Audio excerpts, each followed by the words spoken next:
상황을 이기는 힘 두 번째, 오늘 말씀은 신명기 24장 22절입니다. 너는 애굽 땅에서 종되었던 것을 기억하라. 이러므로 내가 내게 이 일을 행하라 명령하노라. 뇌는 시제를 모른답니다.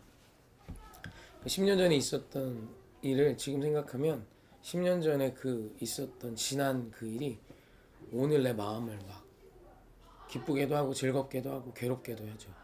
시제를 몰라요. 이미 지난 일, 예전의 일인데 그 기억을 지금 떠올리면 지금과 똑같은, 지금 일어난 것과 같은 반응을 한다는 것이죠. 이것이 굉장히 큰 단점이기도 하지만 장점이기도 합니다. 우리가 이 기억력이 시제를 모른다는 것이 우리에게 단점이 되는 이유는 우리의 기억에 좋지 않은 기억들이 많아서 그래요. 사실 어떻게 인생에 좋지 않은 기억만 많겠습니까? 그런데도 죄인인 우리는 상처받은 기억을 늘 가슴에 새기고 있습니다. 그래서 그 기억이 매번 떠올라요. 10년 전에 분명히 지난 아픈 일인데 지금 또 아파요. 심지어 20년, 30년 전에, 아니 심지어 태어나서 얼마 되지 않아서 아주 어린 시절, 기억도 잘 나지 않을 것 같은 그때의 그 상처를 나이가 50이 되고 60이 돼도 기억하며 울어요. 참 마음 아프죠. 그분은 수십 년을 그 상처에 매여, 그 상처의 기억에 매여 아파했던 사람으로 사는 것입니다. 이 기억, 하나님은 이 기억을 우리에게 요구하세요. 너 지금 뭐 기억하니? 이전의 상처가 아닌 나를 기억해 라고 말씀하시는 것이죠. 이스라엘 백성에게 내가 너에게 행한 것을 기억해 라는 말씀을 자주 하세요. 내가 내게 행한 걸 기억해야 돼. 왜냐면 우리는 하나님이 내게 주셨던 하나님의 그 위대하고 놀라운 일들을 찾고 있고, 오늘 내 삶을 좀먹고 무너뜨리는 기억으로 우리의 삶을 채울 때가 많기 때문입니다. 그래서 여러분, 주님의 말씀을 기억하는 것은 저절로 되는 게 아니에요. 의도성을 가져야 합니다. 우리가 능동적으로 하나님의 말씀을 기억하기를 원해야 해요.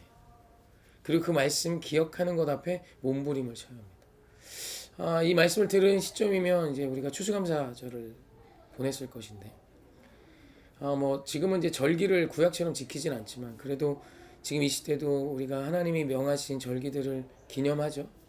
또 무엇보다 성만찬을 하고 떡을 떼는 시간을 지금도 우리가 갖죠. 왜냐하면 이것이 우리의 기억의 아주 중요한 요소이기 때문입니다. 오늘 여기까지 우리를 도우신 그 하나님을 1년에 한 번은 기억하라는 거예요. 추수감사절을 통해 오늘 너의 수고 넘어 하나님의 은혜와 더하여 주심이 있었기에 우리가 살았음을 기억해야 해. 성만찬 할 때마다 예수님의 몸과 피, 그분의 살과 피를 떡과 포도주로 대신하여 먹고 마실 때마다 오늘 너의 삶의 십자가의 은혜를 기억해야 돼. 오늘 우리 하나님은 우리의 기억력을 요구하세요. 너 나 좀 기억해 라고요. 사랑하는 성도님, 우리의 기억을 상처의 기억에서 십자가의 기억으로 바꿔갑시다. 아주 능동적으로 오늘 우리가 의지를 다해서 주의 말씀을 기억하기를 몸부림치셨으면 좋겠어요. 그래서 어떤 사건이 찾아왔을 때, 상황에 어떤 어려움이 찾아왔을 때, 그때 오늘 그 상황에 주는 메시지를 넘어 우리의 기억 속에 하나님의 위대하신 구원의 역사, 출애굽의 역사, 하나님의 인도하심의 역사, 동행하심의 역사가 기억나야 합니다. 오늘 우리 그 하나님의 은혜를 기억하며 살기를 훈련하고 의지를 다해 능동적으로 주의 말씀을 기억하는 저와 여러분이 되길 주님의 이름으로 축원합니다. 축복합니다.